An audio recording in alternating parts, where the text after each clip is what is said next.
Yeah, King Kong's an interesting film to talk about because in many ways, now I'm sure there was short films, I'm sure there was other tests and stuff done, but it's kind of the pioneer in this kind of movie.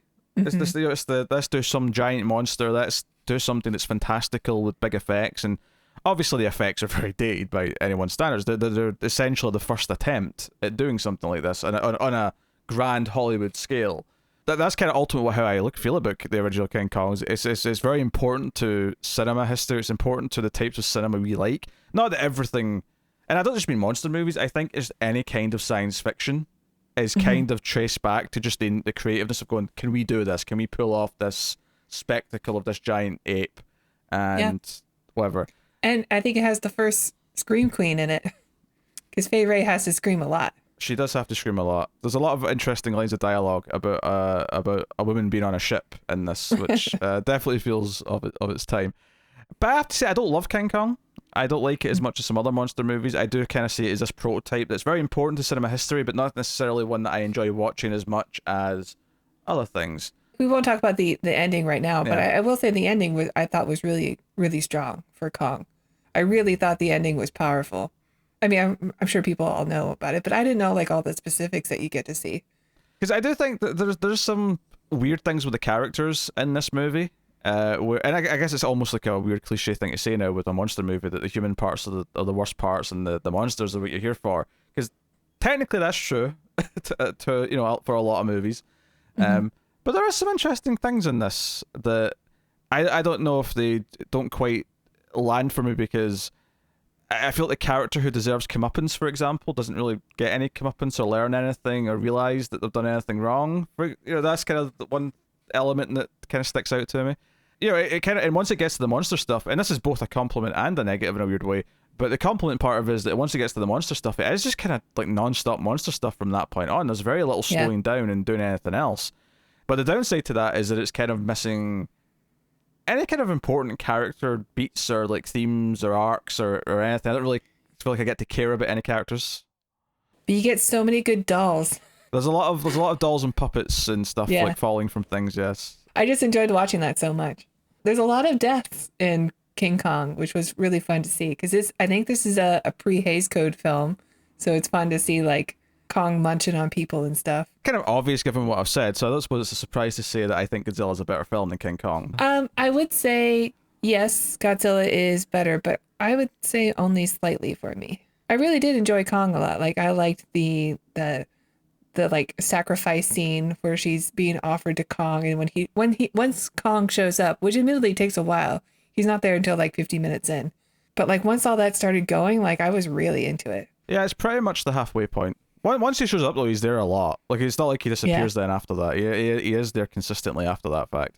There are some themes in Kong that are pretty heavy, but for the most part, like you're not dealing with a post-nuclear society that has felt the effects of it and now have to like juggle with the fact that they are again dealing with something caused by America. Godzilla, to me, when I watch it, it always feels like it's about something. And I don't necessarily feel that when I'm watching Kong. And I'm sure some historians might say, oh, this is, in the early 1930s, this is what was going on, and this is what everyone felt, so this is what it was saying about the time period. But when I'm watching Godzilla, everything feels like it's really about something, and I get the message, and I feel the relevance still today of why this was made in 1954. And I do think there's more heartbreaking moments in Godzilla, unlike a lot of the sequels, which get a bit more just silly and fun and goofy and whatever. The original Godzilla is a haunting, striking film with some really horrific, like beautiful images of Godzilla in the city. I think there's some wonderful melancholy stuff where it really deals with the tragedy of what's happening. Well, I think the end of Kong deals with all of that too. Like there's also just the fact of like where Kong is and like his downfall like is pretty heavy stuff, especially in the last scene. Like the scene plays out where there's no music for a while and you're just watching him like go through something. So in Godzilla, the reason why I think it's far more impactful is because ultimately it's all about human error. It's about what humans have done. It's always about what we caused. Godzilla is just a representation for what we did, and all to the very end. And I think the ending of Godzilla is way more powerful than Kong. I think it is a better visual. I think it has more to say about humanity. It's got more of a message about going forward for the future. It's all these things. Godzilla, to me, is about something almost unstoppable that was created because of our own arrogance and our own stupidity. Which, honestly, watching this in the middle of the pandemic just made some parts of this film even more relevant to me as I was watching it. There's a moment early on in Godzilla where there's already been some boats that have been sank, there's already been some ships that have went down, there's been a fishing village that's been attacked, and the next target that Godzilla attacks is this like party boat where like people partying and there's like lights all up and they're all singing and dancing and music and they're drinking, and all I could think was, you idiots. And I remember thinking this in previous viewings, I'm like 7 ships have already been attacked off the coast of Japan. Why are you idiots doing this? After 2020? Godzilla isn't real. After 2020, I buy these idiots would do this because humanity are a bunch of stupid idiots, and I'm trying really hard not to swear.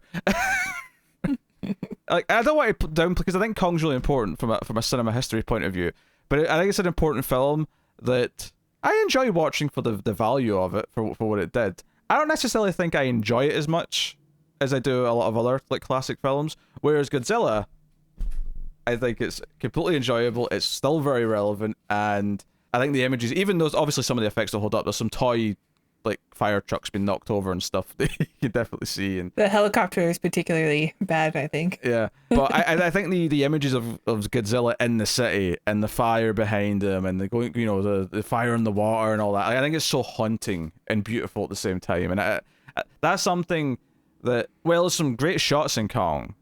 There absolutely is. I don't know if I ever feel anything close to what I feel when I'm watching Godzilla. There's like a sort of existential like feeling in Godzilla, whereas in King Kong it's a fun monster movie. I don't necessarily get the hit of the emotions in it. I don't know. There's something about seeing Kong like chained up and put on display, which maybe is a bit of a spoiler, but I'm sure everyone knows that part happens. I do like Godzilla more. I do think it's a overall better film, but I was surprised at how much I did really enjoy King Kong, and I do think there's some really heavy moments in the film that got to me, and I found it like just a fascinating watch, just knowing the year it came out and the limited like knowledge they had of special effects, and so they basically had to invent special effects in order to make the movie. That I think just as a piece of cinema history, it is just as fascinating to watch. There are some problematic elements to the film, there is some racist and some sexist elements that I wish could be avoided, but they're there. But I think still overall, I do think it's a really fun watch. I like that that Land of the Lost style going into this jungle where these ancient creatures exist. It is still pretty fun. I'm going to rate it a bit high. I'm going to give it a 9. I do think it's great. Godzilla, I know I love. I've watched it before, and it is really great. All the themes are definitely there, and they are a bit stronger. Again, I don't think it's perfect, but I think it's pretty close. So that one I'm going to give a 9.5. To go a little bit lower on Kong, I'm going to give King Kong a very solid 8 out of 10. Like, I think it's an important film, and I think there's a lot of merit in watching it and a lot to get out of it. But it's essentially just the world's first B movie in a lot of ways. I don't think there's nothing about Godzilla to me that feels B movie. Godzilla to me feels like an important story that has a message, and it's really funny to me that Ishiro Honda, who directed the film, went on to do a lot of the sequels, because the sequels are just goofy fun by comparison. Yeah. But clearly he was up for having fun. It's just like he wanted to do a serious film, and then he went on to do some silly things. Godzilla is special. It's a masterpiece, and it only gets stronger every time I watch it. 10 out of 10.